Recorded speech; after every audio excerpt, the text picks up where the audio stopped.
Yo, what is up YouTube? It's Sync Sports Bets here, and in today's video, I got two player props for the Week 8 Thursday Night Football game. It is the Los Angeles Rams versus the Minnesota Vikings. Should be a really good matchup here. Before we get into these picks, let's go to the NFL spreadsheet for last video's picks. We had 6 picks for Week 7. I got married, had my honeymoon, so I was busy all week last week, so I wasn't able to split these picks up and wasn't able to use outlier research. And so, unfortunately, we went 2 for 6. That's the worst we've ever done for video picks. But we're going to bounce back as we have been on fire these last few videos. So let's get it back here. Like, get back on track. Tough week last week. Just a lot of unfortunate things happened with these players. So let's go through them real quick. Devon Vele, this was a really solid pick. I was super confident in. He had one catch in the first quarter of 20 yards, so I was like, okay, this should be really easy, right? But Bo Nix only threw for 164 yards. They blew out the Saints. They had I think it was a fumble six. I'm not too sure, but just so many turnovers. That defense on Denver is so good. And so Bo Nix did not have to throw the ball. And so, unfortunately, Vele only had one reception, which is not normal for him. As I said in the last video, he had like 8 receptions his first game he played with Bo Nix. So, just unpredictable there. Evan Ingram, it was a close game until the end, and they literally threw one pass in the fourth quarter. So that's why Evan Ingram didn't hit. He had like 35 yards. He just needed 10 more yards. We would have cashed out on that, but Jacksonville just tore up the Patriots. Drake May couldn't do anything. Their team is the worst. Them and the Panthers are just so hard to watch. I love Drake May, but the rest of the team is just so garbage. And Demario Douglas, he actually was playing really good. He was like halfway through his line, and he got sick. He came down with an illness. So he didn't play for like a quarter and a half. Came back in the game for one play. Drake May threw to him, but he was covered. And then we never saw him the rest of the game. So we got gypped again. Kind of like that Jordan Mason pick where he came in one play in the second half, never played again. Same thing happened with Demario Douglas. Played one play in the second half, never saw him again. So that was super, super frustrating to see.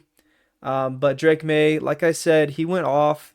That was a no-brainer pick right there. He threw for like 248, 38 yards, somewhere around there. Very efficient.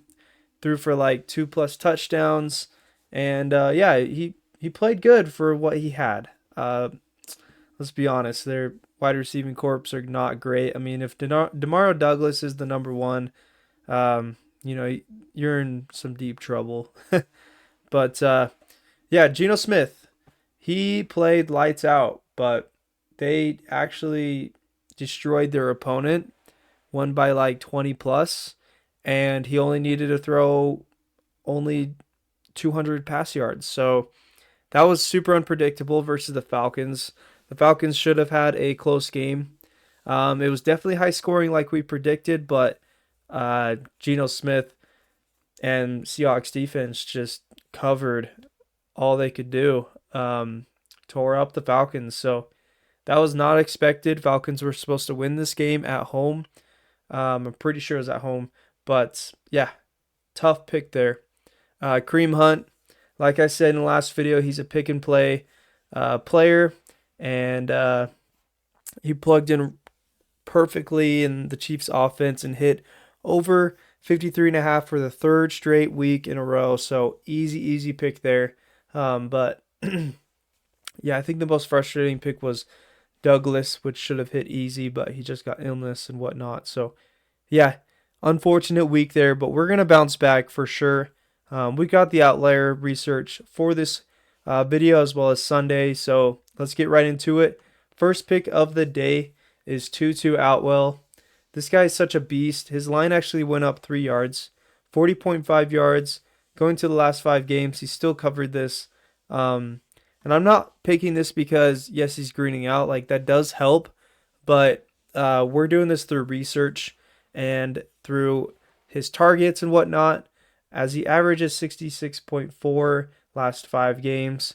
So we're going to pick the more here. Let's go to Outlier to see his stats. So on Outlier, it does look like Cooper Kupp is playing. So that does affect Tutu Atwell, but he will be the number 2, as Puka Nacua should not be playing this week, but probably will be back next week. Looks like he's still on injury reserve. So as you guys can see, we already showed this last 5. He's hit that 100%. Last 10, 60%. Didn't play a few of the games, but they do pass 59% of the time. Matthew Stafford, they do lean on that very heavily. And as you guys can see, since Cooper Kupp has been out for a while, same with Nacua. Tutu Atwell has been carrying the big load at 17.5 target percentage, as well as Parkinson. So love Tutu Atwell. Pick here at 40.5 yards. Super low for him. He's kind of like Tyler Lockett type pick, where Stafford will throw it to him for chunk plays. So I can see him getting 2 catches for 45 yards pretty easily. And he just needs 41. So love this pick here for Tutu Atwell.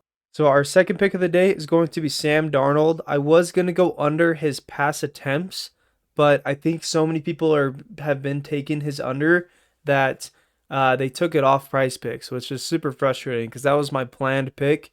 But we can go ahead and do his pass completions at 21. Go under there. I don't like any of the other props for the Vikings besides maybe Justin Jefferson over his receiving yards. But we're going to go under Sam Darnold's pass completions here. They are favored to win this game, and they are 6-1. I don't think anything's changed. I think they just played a really dominant Lions team, and I don't think the Rams are nearly as close to what the Lions are right now, obviously. So Vikings should handle the Rams. Not easy, but probably cover like 7 to 9 points that they'll win by. So I love this pick here. If you go to Outlier, going to under 21, that's minus 119. He has hit under in all games besides of last week, which he barely hit over at 22 pass completions when they were down in the fourth quarter. So I love this pick here. Pretty confident in it. Scrolling down to here, they're pretty split up, but more on the pass rate at 53%. And yeah, so Justin Jefferson, obviously, he's like literally the best wide receiver in the league. If you guys want to bet on him, it's a good take to have, as he has 51 targets of the year and 33.3 target percentage for the Vikings. So definitely take that if you aren't confident in Sam Darnold pass completions. So yeah, these are my 2 picks for Thursday Night Football. Should be a really fun matchup to watch. I'm so excited for it. And yeah, let's get back into these videos. I'm going to be grinding them out. We got College Football Saturday video. We got Sunday's picks for NFL. And then we actually just hit 3 out of 4 for NBA. So if you guys flexed it, you guys won some cash. Jackson Hayes somehow got more points. I don't know why. I think he just got a lot of lobs and dunks that normally don't happen to him. So we should have hit 4 out of 4, but totally okay. Let's just keep it rolling here. And yeah, I'm super confident in these picks. So make sure to like and subscribe. I've been having so much support lately, and I really do appreciate it. So yeah, you guys have a good night. We'll see ya. Peace.